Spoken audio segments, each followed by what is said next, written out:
So as the US increased the tariff on China, I will focus on three things. One is we think this is the start of escalation. So why the risk of further escalation is very high for the US-China trade tensions. Second, the implications to the Chinese economy, particularly what does this mean for China's domestic stimulus and also retaliation measures. Finally, what about our forecast numbers, the GDP and the deflation problem in China? So let me start with the impact of the current tariff on China.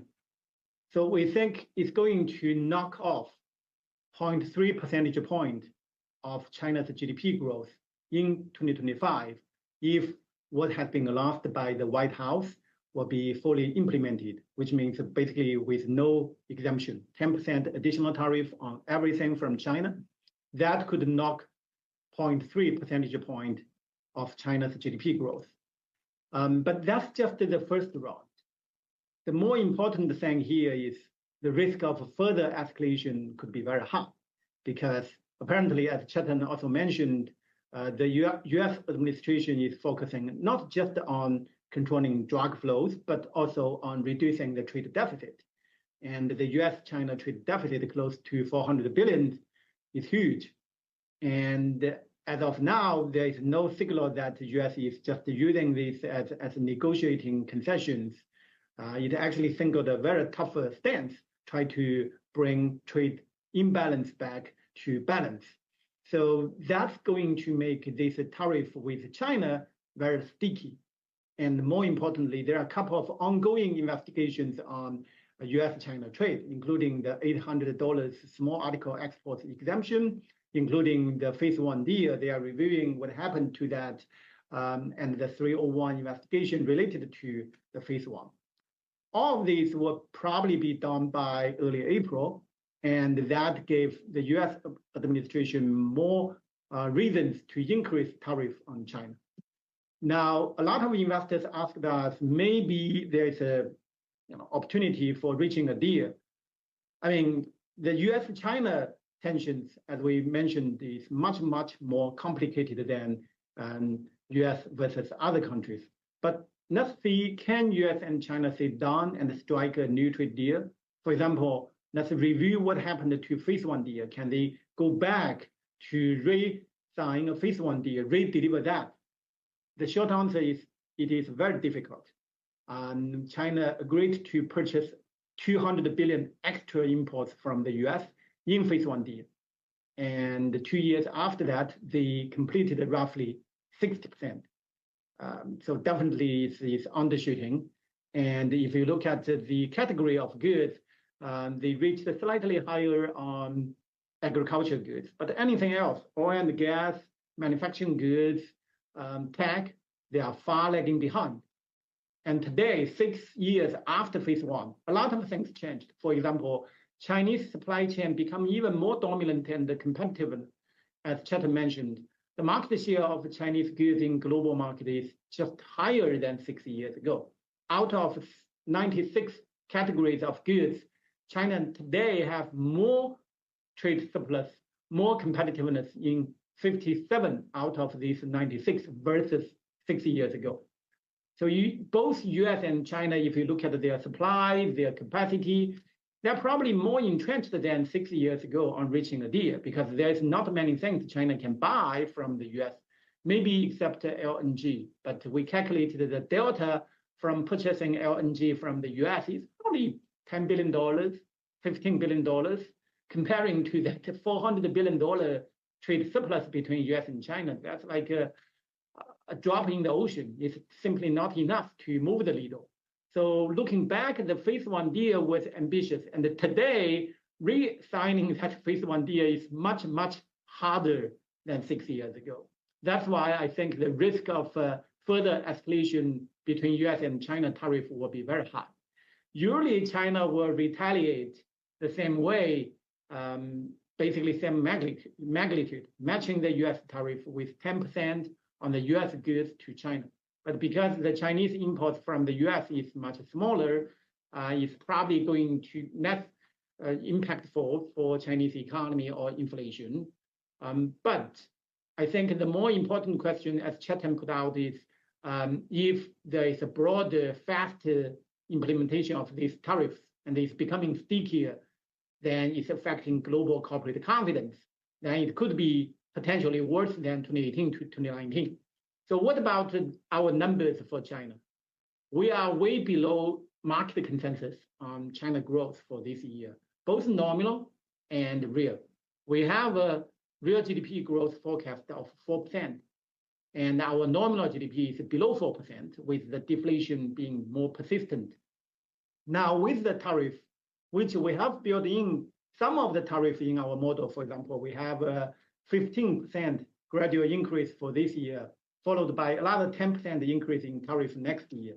So far, this 10% is roughly 2/3 of our impact on Chinese growth modeled in our year-end outlook.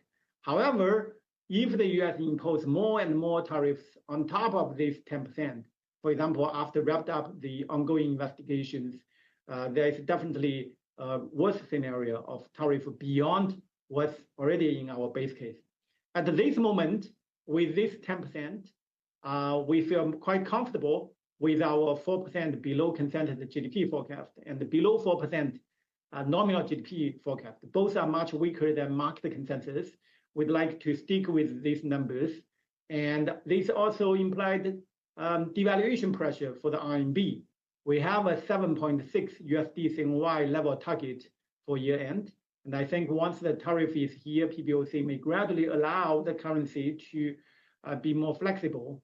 But given China's weak starting point, they are also working a very fine line, try to be opting on currency stability, capital flows, as well as monetary easing. So this is so-called impossible trinity. And in the end, we think devaluation, but much milder than what happened in 2018 to 2019. That's why we are targeting 7.6 for the USD CNY. Last but not least, stimulus. As you can see from this chart, we think China's stimulus will be reactive. They planned in the Central Economic Work Conference something close to RMB 2 trillion yuan expansion in their augmented fiscal deficit. That's roughly 1.54% of GDP. That's a very small, very modest package, and it's still largely supply-centric. We think they will stick with that plan because the 10% tariff, they are still monitoring how it could affect the economy, the job market. They won't be doing anything beyond what had been planned in the Central Economic Work Conference. But what could trigger change is always the social dynamics, the feedback from the indicator we built, unemployment, consumer confidence, frequency of labor incidents. Right now, it showed some temporary stabilization because fourth quarter data stabilized a little bit given the September pivot. And the first quarter is usually fine, particularly given more front-loaded exports ahead of tariff risks. So it may take longer, maybe a couple of quarters or even longer by second half or later this year, that we see the feedback to social dynamics, some double dip in social stability perception. That could trigger a deeper understanding of the deflation problem and a more decisive change of policy. But before that, they will just stick to that modest package. So undershooting domestic stimulus, some retaliation of tariff rates, but overall, this will make China's deflation more persistent, and we stick to our below consensus at both real GDP and the nominal GDP forecast for this year. With that, I will stop here and hand over to Daniel. Yes, I mean, over the last 3 to 4 weeks before the tariff announcement, PBOC has been opting for the currency stability at the cost of monetary easing. They didn't deliver any rate or RRR cuts, despite they used the monetary loosening stance in their CWC document. And right now, I do think with this tariff announcement, they will probably allow a bit more devaluation to absorb some of this tariff impact.